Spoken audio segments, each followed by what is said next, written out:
Imagine a pain so intense, so primal, that you would gladly rip your own jaw open just to make it stop. But it's 15,000 years ago. There are no dentists, no modern painkillers, and you are shivering in a dark cave. This was the nightmare of the prehistoric toothache, a silent predator that could turn a strong hunter into a helpless child in a matter of hours. To understand this pain, we have to look at a strange paradox. If you look at skulls from our ancient ancestors, their teeth are almost perfect. They didn't have toothbrushes, yet cavities affected less than 2% of them. Compare that to today, where almost 90% of us suffer from dental rot. The difference wasn't hygiene, it was diet. Our ancestors lived on wild meats, nuts, and fibrous berries. Their mouths simply didn't feed the bacteria that destroy enamel. But then, something shifted. About 10,000 years ago, humans discovered agriculture. We began eating sticky ground grains and starches, and almost overnight, humanity was introduced to a new, terrifying, slow-motion epidemic. Let's put ourselves back in that cave. You've cracked a molar on a tiny piece of grit,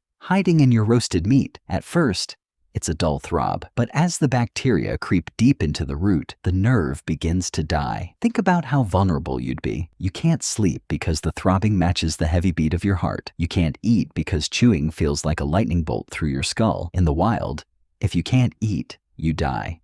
Desperation breeds incredible human genius. What did they actually do?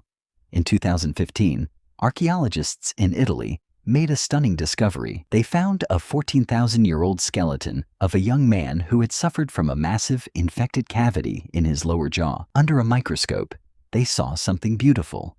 Someone had used a tiny razor-sharp flint tool to carefully scrape away the black rotting tissue inside the tooth. It is the oldest evidence of dentistry in human history. But they didn't stop there. To seal the raw, exposed nerve from the cold air, they packed the hollow tooth with organic beeswax. They created a temporary filling using the natural materials around them. In other parts of the ancient world, like Pakistan, ancestors developed tiny bow drills with flint tips, normally used to make beads, to drill perfect, microscopic holes into teeth to relieve the pressure of infection.